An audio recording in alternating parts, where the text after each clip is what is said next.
அனைவருக்கும் வணக்கம். இப்போ நம்ம பார்க்க போகிற தலைப்பு விருந்தோம்பல். அதாவது 7ஆம் வகுப்பு பருவம் 3ல் உள்ள முதல் பாடம் பார்க்க போகிறோம். ஆல்ரெடி பருவம் 1, பருவம் 2 இரண்டுமே ஃபுல்லாக பார்த்தாச்சு. இப்போ பருவம் 3ல் முதல் பாடம் விருந்தோம்பல். தமிழர்களின் பண்பாட்டு கூறுகளில் விருந்தோம்பல் முதன்மையானது. கடையெழு வள்ளல்களில் ஒருவர் பாரி. மாரியொன்று இன்றி வரந்திருந்த காலத்தும் பாரி மடமகள் பான்மகற்கு நீருலையுள் பொன்திறந்து கொண்டு புகவாகா நல்கினால் ஒன்றாகும் ஒன்றிலோ இல் என்ற பாடலை பாடியவர் முன்றுரை அரையனார். சொல்லும் பொருளும்: மாரி மலை, வரந்திருந்த வறண்டிருந்த, புகவாகா உணவாகா, மடமகள் இளமகள், நல்கினால் கொடுத்தாள். முன்றில் அப்படின்றது வீட்டின் முன்னாடி உள்ள இடம் திண்ணை. ஆனால் இந்த பாடலில் வீட்டை தான் குறிக்கும். பாரி மகளிரின் பெயர்கள் அங்கவை சங்கவை. பழமொழி ஒன்றாகும் ஒன்றிலோ இல் அப்படின்றது ஒன்றுமில்லாத வீடு ஏதுமில்லை அப்படின்ற பொருள். பழமொழி 400 நூலின் ஆசிரியர் முன்றுரை அரையனார். முன்றுரை அரையனார் சமண சமயத்தை சேர்ந்தவர். பழமொழி 400 பதினெண் கீழ்கணக்கு நூல்களுள் ஒன்று. பழமொழி 400 400 பாடல்களை கொண்டது. ஒவ்வொரு பாடலின் இறுதியிலும் ஒரு பழமொழி இடம்பெற்றிருப்பதால் இது பழமொழி 400 என்னும் பெயர் பெற்றது. புக்பேக் கொஸ்டின்: சரியான விடையை தேர்ந்தெடுத்து எழுதுக. மரம் வளர்த்தால் மாரி பெறலாம். நீருலையில் நீர் கூட்டல் உலையில், மாரி கூட்டல் ஒன்று மாரி ஒன்று. அடுத்த பாடம் வயலும் வாழ்வும். உலகில் பல வகையான தொழில்கள் பசி தீர்க்கும் தொழிலாகிய உழவு தொழில் முதன்மையானது. நிலத்தை தெரிவு செய்தல், நாற்று பயிரிடுதல், நாற்று நடுதல், நீர் பாய்ச்சுதல், அறுவடை செய்தல், போரடித்தல், நெல் பெறுதல் ஆகியன உழவு தொழிலின் செயல்பாடுகள் ஆகும். சொல்லும் பொருளும்: குழி நில அளவையின் பெயர், ஜான் நீட்டல் அளவையின் பெயர், மணி முற்றிய நெல், சீலை புடவை, மடை வயலுக்கு நீர் வரும் வழி, கழலுதல் உதிர்தல், சும்மாடு பாரம் சுமப்பவர்கள் தலையில் வைத்து கொள்ளும் துணிச்சுருள். நெல்தாளில் எஞ்சியிருக்கும் நெல்மணிகளை பிரிப்பதற்காக மாடுகளை கொண்டு மிதிக்கச் செய்வர். அதற்கு போரடித்தல் என்று பெயர். ஒரு பாட்டு இருக்குது: மாடு கட்டி போரடித்தால் மாளாது சென்னல் என்று ஆணை கட்டி போரடிக்கும் அழகான தென்மதுரை அப்படின்னு மதுரையை பற்றி பாடியிருப்பாங்க. இது ஒரு நாட்டுப்புற பாடல். நாட்டுப்புறங்களில் உழைக்கும் மக்கள் தங்கள் களைப்பு தெரியாமல் இருப்பதற்காக பாடும் பாடலே நாட்டுப்புற பாடல். நாட்டுப்புற பாடல் வாய்மொழி இலக்கியம் என்றும் வழங்கப்படுகிறது. பல்வேறு தொழில்கள் குறித்த நாட்டுப்புற பாடல்களை மலையருவி என்ற நூலில் கி.வா. ஜெகநாதன் தொகுத்து வழங்கியுள்ளார். புக்பேக் கொஸ்டின்: சரியான விடையை தேர்ந்தெடுத்து எழுதுக. உழவர் சேற்று வயலில் நாற்று நடுவர். வயலில் விளைந்து முற்றிய நெல் பயிர்களை அறுவடை செய்வர். தேர்ந்தெடுத்து தேர்ந்து கூட்டல் எடுத்து, ஓடை கூட்டல் எல்லாம் ஓடையெல்லாம். அடுத்த ஒரு பொறுத்துக: நாற்று நடுதல், நீர் பாய்ச்சுதல், கதிர் அறுத்தல், களை பறித்தல். அடுத்த பாடம் திக்கெல்லாம் புகழுறும் திருநெல்வேலி. திருநெல்வேலியை பற்றி இதில் நிறைய நியூஸ் சொல்லியிருப்பாங்க. எல்லாமே நமக்கு யூஸ்ஃபுல்லாக இருக்கும். திருநெல்வேலி தமிழகத்தின் பழமையான நகரங்களுள் ஒன்று. பழந்தமிழகத்தை சேர, சோழ, பாண்டிய மன்னர்கள் ஆட்சி செய்து வந்தனர். இவங்க தான் நம்ம மூவேந்தர்கள் அப்படின்னு சொல்லுவோம். பாண்டியர்களின் தலைநகரமாக மதுரை விளங்கியது. பாண்டியர்களின் 2வது தலைநகரம் திருநெல்வேலி. திருநெல்வேலி சுற்றி நெல் வயல்கள் வேலி போல் அமைந்திருப்பதால் இது திருநெல்வேலி என்ற பெயர் பெற்றது. திருநெல்வேலி தற்போது நெல்லை என்று மருவி வழங்கப்படுகிறது. திக்கெல்லாம் புகழுறும் திருநெல்வேலி என்று திருஞான சம்பந்தரும் தன்பொருணை புனல் நாடு என்று சேக்கிழாரும் திருநெல்வேலியை சிறப்பை போற்றியுள்ளனர். முற்காலத்தில் திருநெல்வேலிக்கு வேணுவனம் என்னும் பெயரும் இருந்துள்ளது. மூங்கில் காடு அப்படின்றது தான் வேணுவனம் அப்படின்றதோட பொருள். மூங்கில் நெல் மிகுதியாக விளைந்தமையால் அப்பகுதி நெல்வேலி என்ற பெயர் பெற்றிருக்கலாம் என்றும் கருதுவர். திருநெல்வேலியில் சிறப்புமிக்க மலையாகிய பொதிகை மலை இலக்கியங்களில் பாராட்ட பெற்றுள்ளது. பொதிகையினாலும் அதாவது பொதிகை மலையும் இமயமலையும் பற்றி இளங்கோவடிகள் சொல்லியிருக்கிறாரு. பொதிகையிலாயினும் இமயமாயினும் பதியலு அறியா பழங்குடி. இது இரண்டுமே ஒரே லைன் தான். ஓகேவா? இளங்கோவடிகள் கூறியிருக்காரு. இலக்கியங்களில் திரிகூடமலை என்று வழங்கப்படும் குற்றாலமலை புகழ்பெற்ற சுற்றுலா தலமாக திகழ்கிறது. வானரங்கள் கனி கொடுத்து மந்தியொண்டு கொஞ்சும் மந்தி சிந்து கனிகளுக்கு வான் கவிகள் கொஞ்சம் அப்படின்ற பாடலை பாடியவர் திரிகூட ராசப்ப கவிராயர். இதுவுமே ஒரு பாட்டு தான், தனித்தனி பாயிண்ட் கிடையாது.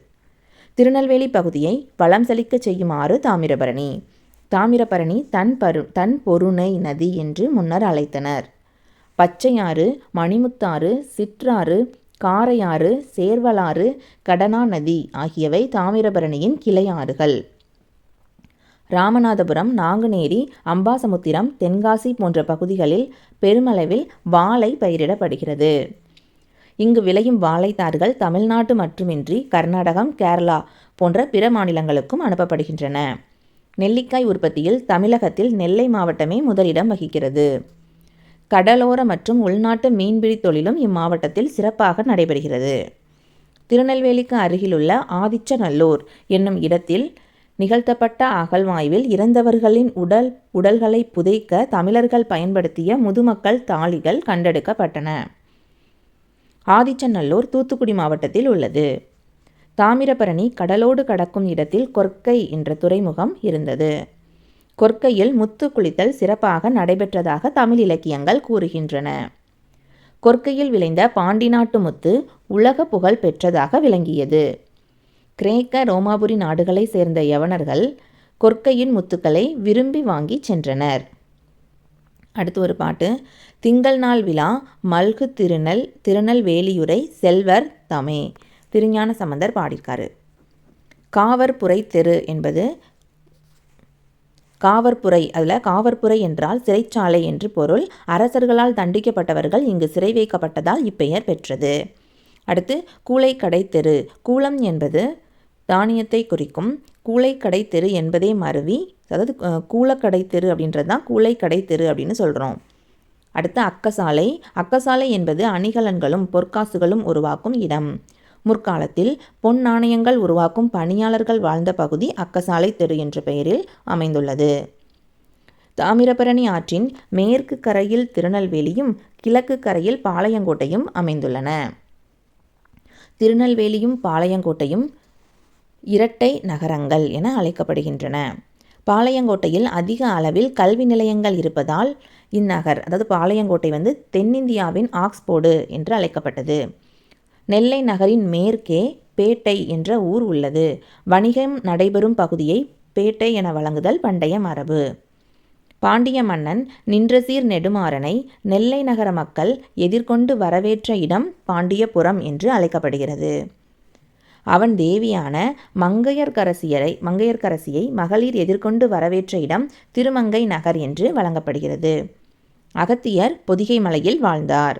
சங்ககால புலவரான மாரோகத்து நப்பசலையர், நம்மாழ்வார், பெரியாழ்வார், குமரகுருபர், திரிகூட ராசப்ப கவிராயர், கவிராச பண்டிதர் ஆகியோர் திருநெல்வேலி சீமையில் பிறந்து தமிழுக்கு செழுமை சேர்த்துள்ளனர்.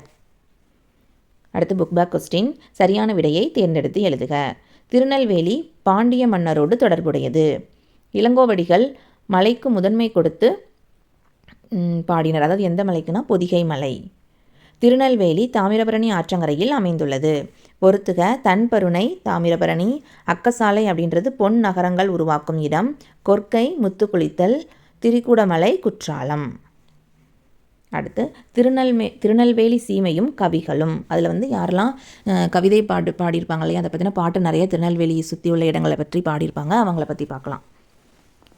திருநெல்வேலி சீமை என்று குறிப்பிடப்படுவது இன்றைய திருநெல்வேலியும் தூத்துக்குடி 2 மாவட்டங்களும் சேர்ந்தது தான் அந்த காலத்தில் திருநெல்வேலி சீமை அப்படின்னு சொல்கிறோம். பாரதியார் பிறந்து வளர்ந்த இடம் எட்டயபுரம். தேசிக விநாயகனார் கன்னியாகுமரி பக்கம், அதாவது நாஞ்சில் நாட்டில் பிறந்து வளர்ந்தவர். தேசிக விநாயகனார் தமிழை அழுத்தமாக ஆர்வத்தோடு கற்ற இடம் திருநெல்வேலி. கோயில்பட்டியிலிருந்து கிழக்கே 8 மைல் தூரத்தில் பாரதியாரின் பிறப்பிடமான எட்டயபுரம் உள்ளது. கடிகைமுத்து புலவர் வேங்கடேஸ்வர எட்டப்ப ராஜாவை பற்றி பல பாடல்கள் பாடியிருக்கிறார். மணியாச்சியிலிருந்து 7-8 மைல் தூரத்தில் தாமிரபரணி நதியும் சிற்றாரும் கலக்கும் இடம்தான் சீவலப்பேரி என்ற முக்கூடல். முக்கூடல் பல்லு என்னும் பிரபந்தம் முக்கூடலை பற்றியது. திருநெல்வேலியிலிருந்து திருச்செந்தூருக்கு போகிற மார்க்கத்திலே 18வது மைலில் ஆற்றுக்கு வடகரையில் சீவைகுண்டம் என்று ஒரு ஊருக்கு ஸ்ரீவைகுண்டம் சொல்லுவோம். அந்த காலத்தில் சீவைகுண்டம். பிள்ளை பெருமாள் சீவைகுண்டத்து பெருமாளை பற்றி பாடியுள்ளார். ஆற்றுக்கு தென்கரையில் நம்மாழ்வார் அவதார ஸ்தலமான ஆழ்வார் திருநகரி இருக்கிறது. பூர்வத்தில் ஆழ்வார் திருநகரி திருக்குருவூர் என்று பெயர் பெற்றது. காயல் பட்டணத்தில் 250 வருடத்திற்கு முன் சீதகாதி என்ற பெரிய வணிகர் இருந்தார். திருப்புகழ் பாடியவர் அருணகிரிநாதர், காவடி சிந்தை பாடியவர் அண்ணாமலையார். காவடி பாட்டை கேட்க வேண்டுமானால் பம்பை, மேளம், ஆட்டம் எல்லாவற்றோடு கேட்டால்தான் ரசமும் சக்தியும் தெரியும். வாடா என அழைத்து வாழ்வித்தால் அம்மா உனை கூடாதென்றார் தடுப்பார் கோமதி தாய் ஈஸ்வரியே அப்படின்னு சங்கரன் கோவிலில் உள்ள கோமதி தாயை பற்றி அழகிய சொக்கநாத புலவர் பாடியிருக்கிறாரு. சங்கரன் கோவிலுக்கு வடக்கே 8 மைலில் முக்கிய ஸ்தலம் கருவை நல்லூர். கருவை நல்லூர் இதற்கு கரிவலம் வந்த நல்லூர் என்று பெயர். கரி அப்படின்னா யானைன்னு சொல்லுவோம். ஸோ யானை அந்த ஊரை சுற்றி வந்ததுனால அந்த ஊருக்கு கரிவலம் வந்த நல்லூர் அப்படின்னு பேர். கவி இல்லாமலே மனசை கவரக்கூடிய இடம் குற்றாலம்.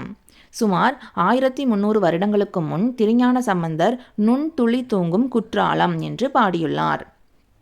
அடுத்து TKC என அழைக்கப்படுபவர் DK சிதம்பரனார். இவர் வழக்கறிஞர் தொழில் செய்தவர். TKC ரகசியமணி என்று சிறப்பிக்கப்பட்டவர். TKC தனது வீட்டில் வட்ட தொட்டி என்னும் பெயரில் இலக்கிய கூடங்களை நடத்தி வந்தார். TKC கடித இலக்கியத்தின் முன்னோடி, தமிழிசை காவலர், வளர்தமிழ் ஆர்வலர், குற்றால முனிவர் என்று பல்வேறு பெயர்களில் புகழப்பட்டவர் தான் இந்த TK சிதம்பரனார். அடுத்து இலக்கணம். நம்மளுக்கு இந்த பாடத்தில் அணி இலக்கணம் கொடுத்துருக்குறாங்க. அணி என்னும் சொல்லுக்கு அழகு என்பது பொருள். ஒரு செய்யுளை சொல்லாலும் பொருளாலும் அழகு பெற செய்தலை அணி. ஒரு பாடலில், அதாவது இதில் நம்ம 3 அணிகளை பற்றி பார்ப்போம். எழுதுனா உவமையணினா என்ன, எடுத்துக்காட்டு உவமையணி, இல்பொருள் உவமையணி. 3 உவமையணி மட்டும் 3 திருக்குறள் வச்சு நம்ம பார்த்துட்டோம் அப்படின்னா இந்த உவமையணிக்குள்ள டிஃப்ரென்ஸ் நமக்கு தெரிஞ்சிடும். ஒரு பாடலில் உவமையும் உவமேயமும் உவம உருவு வெளிப்படையாக வந்தால் அதுதான் உவமை. ஸோ வெளிப்படையாக உவம உருவு இருக்கணும், அதுதான் உவமையணி. உவம உருபுனா என்னென்னா போல, புறைய, அன்ன, இன்ன, அற்று, இற்று, மான, கடுப்ப, ஒப்ப, உரல, இது எல்லாம் தான் உவம உருபுகள். மயில் போல ஆடினாள், மீன் போன்ற கண்கள், அடுப்ப போல போன்றன்னு வருது இல்லையா, அதுதான் உவம உருபுகள். அடுத்து ஒப்பிட்டு கூறப்படும் பொருள், அதாவது மயில், மீன் அப்படின்னு சொல்கிறோம் இல்லையா, அதை தான் நம்ம உவமை அல்லதுனா உவமானம் அப்படின்னு சொல்கிறோம். உவமையால் விளக்கப்படும் பொருள் உவமேயம். இப்போது இங்கே கண் அப்படின்றது உவமேயம் வரும். ஆடினால் அவள் யார் ஆடினா, நம்ம யாரை பற்றி சொல்கிறோமோ அந்த பெண் உவமேயமாக சொல்லுவாங்க. அடுத்து போல, போன்ற என்பவை உவம உருபுகள். அகழ்வாரை தாங்கும் நிலம்போல தம்மை இகழ்வார் பொறுத்தல் தலை. இதில் நிலம் போல அப்படின்னு வந்திருக்குல்ல, அந்த போல அப்படின்றத நமக்கு உவம உருபு. இது பொறையுடைமை அப்படின்ற அதிகாரத்தில் உள்ள ஒரு திருக்குறள். இதோட பொருள் பார்த்தோம் அப்படின்னா, பூமி தன்னை தோண்டுபவரையும் பொறுத்து கொள்வது போல நாம் நம்மை இகழ்பவரையும் பொறுத்து கொள்ள வேண்டும் அப்படின்றது தான். ஸோ அப்போ போல அப்படின்ற உவம உருவு. அப்போ இதில் பூமி தன்னை தோண்டுபவரையும் பொறுத்து கொள்ளுதல் அப்படின்றது உவமை, சரியா? ஸோ அதை மாதிரி நம்ம பொறுத்துக்கிடணுன்றது உவமேயம். நடுவில் இருக்கிறது போல அப்படின்றது உவம உருவு. இப்போ எடுத்துக்காட்டு உவமையணி வரும்போது இதுக்கு ஒரு திருக்குறள், தொட்டனை தூறும் மலர்கேணி மாந்தர்க்கு கற்றனை தூறும் அறிவு. இதில் போல போன்ற அந்த மாதிரி எந்த விதமான உவம உருவும் வரலை. அப்படியே உவம உருவு மறைந்து ஒரு திருக்குறளில் வந்தது அப்படின்னா அதுதான் எடுத்துக்காட்டு உவமையணி. பாருங்கள், மலர்கேணியில் தோண்டிய அளவிற்கு நீர் ஊறும். அது மாதிரி, அதாவது அது போல் மனிதர்கள் கற்கும் அளவிற்கு ஏற்ப அறிவு பெருகும். அதான் இதோட கருத்து. ஓகேவா? இதில் தொட்டனை தூறும் மலர்கேணி அப்படின்றது உவமை, மாந்தருக்கு கற்றனை தூறும் அறிவுன்றது உவமேயம். ஆனால் உவம உருபு அது போல் அப்படின்றது வரல. ஸோ அது மறைந்து வந்திருக்கு இல்லையா, அதுதான் எடுத்துக்காட்டு உவமையணி. அடுத்து இல் பொருள் உவமையணி அப்படின்றது மாலை வெயிலில் மலைத்தூறல் பொன்மலை பொழிந்தது போல தோன்றியது. அதுக்கப்புறம் காலை கொம்பு முளைத்த குதிரை போல பாய்ந்து வந்தது. இதில் பார்த்தீங்கன்னா 2 வார்த்தைகள் இருக்குது. ஃபஸ்ட்டு லைனில் பொன்மலை பொழிந்தது போல். என்றைக்குமே பொன்மலை பொழியாது, கரெக்டாக? ஸோ உலகத்தில் நடக்கவே நடக்காத விஷயத்த நமக்காக அதை நம்ம ஒரு நம்ம எதிர்பாராத நேரத்தில் ஒன்று நடக்குதுன்றதுக்காக நம்ம அந்த மாதிரி வார்த்தைகள் யூஸ் பண்ணுறோம். அதுதான் இல்பொருள் உவமையணி. அது மாதிரி காலை கொம்பு முளைத்த குதிரை போல், குதிரைக்கு கொம்புன்றது முளைக்காது. ஸோ காலை அவ்வளோ வேகமாக ஓடி வருது அப்படின்றதுக்காக நம்ம கொம்பு முளைத்த குதிரை போலன்னு சொல்கிறோம். இந்த மாதிரி உலகத்தில் நடக்காத ஒரு விஷயத்த சொல்கிறது தான் இல்பொருள் உவமையணி. பாருங்கள், இத்தொடர்களில் பொன்மலை பொழிந்தது போல, கொம்பு முளைத்த குதிரை போல என்னும் உவமைகள் வந்துள்ளன. உலகில் பொன்மலை பொழிவதும் இல்லை, கொம்பு முளைத்த குதிரையும் இல்லை. உலகில் இல்லாத ஒன்றை உவமையாக கூறுவது இல்பொருள் உவமை அணி. ஓகேவா? இப்போ நமக்கு இந்த திருக்குறள்லாம் கொடுத்து இது என்ன அணின்னு கேட்டாங்கன்னா கரெக்டாக சொல்ல தெரியணும். அது மாதிரி அதோட கரெக்டான டெஃபனிஷன். இப்போ உவமை அணி அப்படின்னா ஓம உருவு வெளிப்படையாக வரும். எடுத்துக்காட்டு உவமையணின்றது ஓம உருவு மறைந்து வரும். இல்பொருள் உவமையணி அப்படின்றது உலகில் நடக்காத ஒன்றை கூறுவது இல்பொருள் உவமையணி. இந்த 3 டெஃபனிஷனும் நம்ம தெரிஞ்சுக்கணும். 3க்குள்ள திருக்குறளும் தெரிஞ்சுக்கணும். நிறைய திருக்குறள் இருக்குது. நான் இப்போ உங்களுக்கு எடுத்துக்காட்டுக்கு ஒரு குறள் மட்டும் சொல்லியிருக்கேன். ஓகேவா? ஸோ இப்போ நம்ம 7ஆம் வகுப்பு பருவம் 3ல் உள்ள முதல் பாடம் இயல் 1 முதல் பாடத்தில் உள்ள எல்லா லெசனுமே நம்ம பார்த்தாச்சு. ஓகே, அடுத்த வீடியோவில் நம்ம 3ஆம் பருவத்தில் உள்ள இயல் 2 பார்க்கலாம். ஓகே, இந்த வீடியோ கண்டிப்பாக உங்களுக்கு ரொம்ப யூஸ்ஃபுல்லாக இருந்திருக்கும்னு நினைக்கிறேன். உங்களுக்கு பிடிச்சிருந்ததுன்னா ஒரு லைக் பண்ணுங்கள். தேங்க்யூ.